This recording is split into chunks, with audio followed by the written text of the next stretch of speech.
اور یاد رہے کہ یوکرائنی فوج جو ہے وہ ایک دن میں تقریباً 6000 کے قریب آرٹلری شیلز یعنی گولے جو ہیں وہ فائر کرتی ہے مختلف مقامات پر جب ان کی لڑائی ہوتی ہے روسی فوج کے ساتھ۔ اگرچہ روسی فوج جواب میں ان پر 20 سے 25 ہزار جو ہے یومیہ کے حساب سے آرٹلری شیل جو ہے وہ فائر کرتی ہے۔ جبکہ ناظرین یہاں پر ایک اہم ترین خبر جو کہ سب سے بڑی خبر تھی ایٹمی ہتھیاروں سے لیس کرنے کی، جو کہ یہ الزام لگایا گیا کہ پاکستان جو ہے وہ معاہدہ کر چکا ہے یوکرائن سے تاکہ اسے ایٹمی ہتھیاروں سے لیس کیا جائے، اور اس سلسلے میں ایک وفد نے اسلام آباد کا دورہ کیا جہاں پاکستانی حکام نے اسے یقین دہانی کروائی تھی۔ اس پر میں ایک مکمل ویڈیو بھی بنا چکا ہوں اور اس کی جھوٹ ہونے کی جو تصدیق ہے وہ بھی اس ویڈیو میں کر چکا ہوں کہ ایک رشین سینیٹر نے اس بات کو پھیلایا تھا۔ اب نہ جانے اس نے کس کے کہنے پر یہ کام کیا تھا، کیا بھارتی لابی کے کہنے پر یا پیسے لے کر یا ویسٹ کے کہنے پر، مغربی ملکوں اور طاقتوں کے کہنے پر، تاکہ پاکستان اور روس کے درمیان بد اعتمادی پیدا کی جا سکے۔ لیکن پھر بھی یہ ثابت ہونے کے بعد بھی ابھی تک جب اس سے انویسٹیگیشن جاری ہے روسی انٹیلیجنس ایجنسیوں کی یا روسی حکام کی، روسی ڈیفنس منسٹر سرگئی سوتیوگو نے اپنے ایک یورپین کاؤنٹر پارٹ یعنی کہ روس کے جو تعلقات ہیں یورپ میں کچھ دوست ملکوں کے، وہاں پہ اس نے ہلکی پھلکے انداز میں اس کے معلومات جو ہے وہ حاصل کی ہے کہ اس خبر میں کتنی صداقت ہے، تو وہاں سے بھی یہ جواب ملا ہے، اور جو ان کے ہم منصب تھے یورپی انہوں نے یہ بتایا ہے کہ یہ خبر بالکل بے بنیاد ہے، اور اس کی تصدیق کی ہے کہ یہ جھوٹی خبر پھیلائی گئی ہے اور ایسی کوئی بات نہیں ہے، نہ تو پاکستان نے کوئی ایسی حامی بھری ہے اور نہ ہی پاکستان اور یوکرائن کے کسی وفد کی ایسی کوئی ملاقات ہوئی ہے، یہ محض افواہ ہے۔ جبکہ ناظرین یورو ایشین ٹائمز کی اس رپورٹ میں ایک یہ بھی دعویٰ کیا گیا ہے کہ پاکستان جو ہے وہ یوکرائن کے T-80 ٹینکوں کو جو ہے اپ گریڈ کر رہا ہے تاکہ اسے روس کے خلاف جنگ کے لیے قابل استعمال بنایا جا سکے، اور اس بحاف پہ میں یہ سمجھتا ہوں کہ چونکہ الخالد ٹینک جو تھا وہ کسی زمانے میں پاکستان، یوکرائن اور چین نے مل کر بنایا تھا، لیکن وہ بہت پرانی بات ہوگی، اس کے بعد تو پھر پاکستان اب خود ان کو مکمل طور پر تیار کر رہا ہے، لہٰذا اس بات کو اس بات سے جوڑا گیا کہ چونکہ ایک بار یہ ٹینکوں کا معاملہ پاکستان اور یوکرائن کا ہو چکا ہے لیکن وہ 20 سال پہلے کی باتیں ہیں، تو لہٰذا آج بھی ہم یہ T-80 ٹینکوں کی ایک جو شک ہے، جو اس کی ایک جھوٹی خبر ہے، اس کو پھیلا دیتے ہیں، تو اس حوالے سے اسے پھیلایا گیا ہے، حالانکہ پاکستان کو کوئی ضرورت ہی نہیں ہے یوکرائن کے T-80 ٹینکوں کو اپ گریڈ کرنے کی، اور نہ ہی اتنا وقت ہے اب یوکرائن کے پاس کہ وہ پہلے ٹینکوں کو اپ گریڈ کرے، پھر اسے لڑنے کے قابل بنائے اور پھر روس کے خلاف استعمال کرے۔ وہ جنگ لڑ رہا ہے، جنگ لڑنے کا ارادہ نہیں کر رہا، لہٰذا یہ خبر بھی بالکل بے بنیاد معلوم ہوتی ہے۔ جبکہ ناظرین یہاں پر بلاول بھٹو کے بیان کا ایک آدھا حصہ جو ہے اسے بھی زیر بحث لایا گیا ہے اور اسے بھی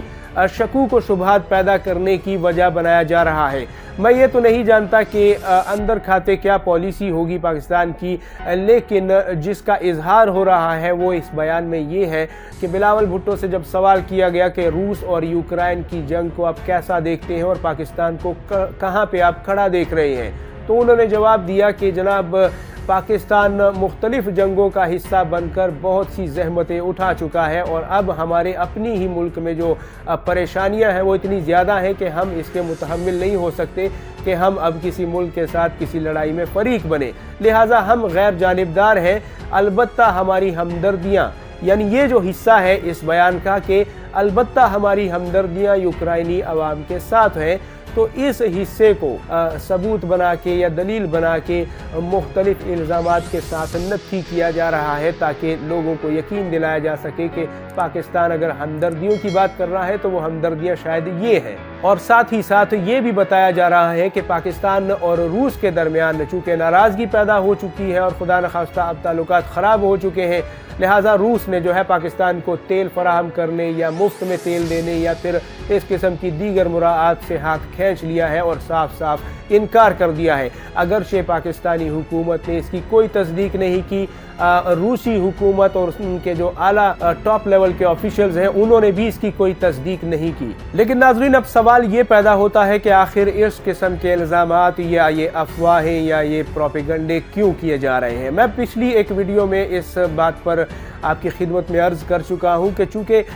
روس ایک عرصے تک بھارت کا سپورٹر رہا ہے اور بھارتی لابی وہاں پہ بہت زیادہ مضبوط ہے، جبکہ روس کے اندر بہت سے ایسے لوگ ہیں جو کہ ویسٹرن کنٹریز کے ساتھ بھی اچھے تعلقات رکھتے ہیں، تو کہیں نہ کہیں پہلے تو ان بڑی طاقتوں نے پاکستان کو روس کے خلاف جانے کے لیے دباؤ کا شکار کیا، تو اب چونکہ پاکستان نے اس دباؤ کو مسترد کر دیا تھا، لہٰذا اب یہ جو وتیرہ ہے یہ استعمال کیا جا رہا ہے کہ ان لوگوں کا استعمال کر کے ایسے شکوک و شبہات پیدا کیے جائیں روسی اور پاکستانی عوام کے درمیان، روسی اور پاکستانی حکومتوں کے درمیان،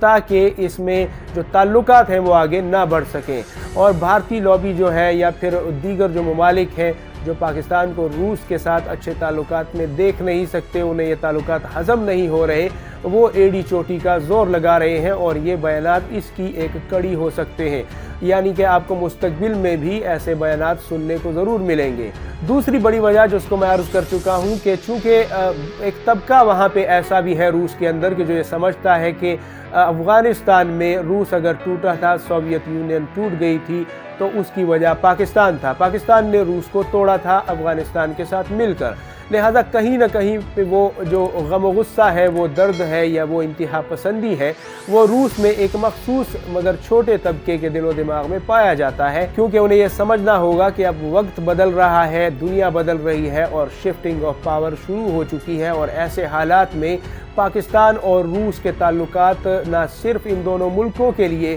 بلکہ پوری دنیا کے لیے ناگزیر ہیں۔ چین، پاکستان اور روس اہم ترین پلیئرز ہیں مستقبل کے حوالے سے، خاص طور پر جب یہ سی پیک راہداری تیار ہو جائے گی۔ امید ہے آپ کو یہ رپورٹ پسند آئی ہوگی۔ آپ سے ملاقات ہوتی ہے اگلی ویڈیو میں، اور کمنٹ سیکشن میں بالخصوص اپنی رائے ضرور دیجیے گا ان تمام تر معاملات کے حوالے سے جو کہ میں نے اس ویڈیو میں آپ کی خدمت میں پیش کیے، کہ آپ اس بارے میں کیا سوچتے ہیں، کیا سمجھتے ہیں۔ ناظرین، جن دوستوں نے ہمارے چینل کو سبسکرائب نہیں کیا، ان سے گزارش ہے کہ ہمارے چینل کو سبسکرائب کیجئے، ویڈیو کو لائک اور شیئر کیجئے، اور بیل آئیکن کو بھی دبانا نہ بھولیے گا، تاکہ ہماری ہر آنے والی ویڈیو آپ کو آسانی سے مل جائے اور آپ کو زحمت نہ اٹھانی پڑے۔ اس کے علاوہ آپ ہمارے ٹویٹر، انسٹاگرام اور فیس بک کے اکاؤنٹس کو بھی فالو کیجئے، لائک کیجئے۔ آپ سے ملاقات ہوتی ہے اگلی ویڈیو میں۔ اپنا اور گرد و نواح کے لوگوں کا سب کا بہت خیال رکھیے گا۔ اللہ حافظ و ناصر۔ پاکستان زندہ باد، امت مسلمہ پائندہ باد۔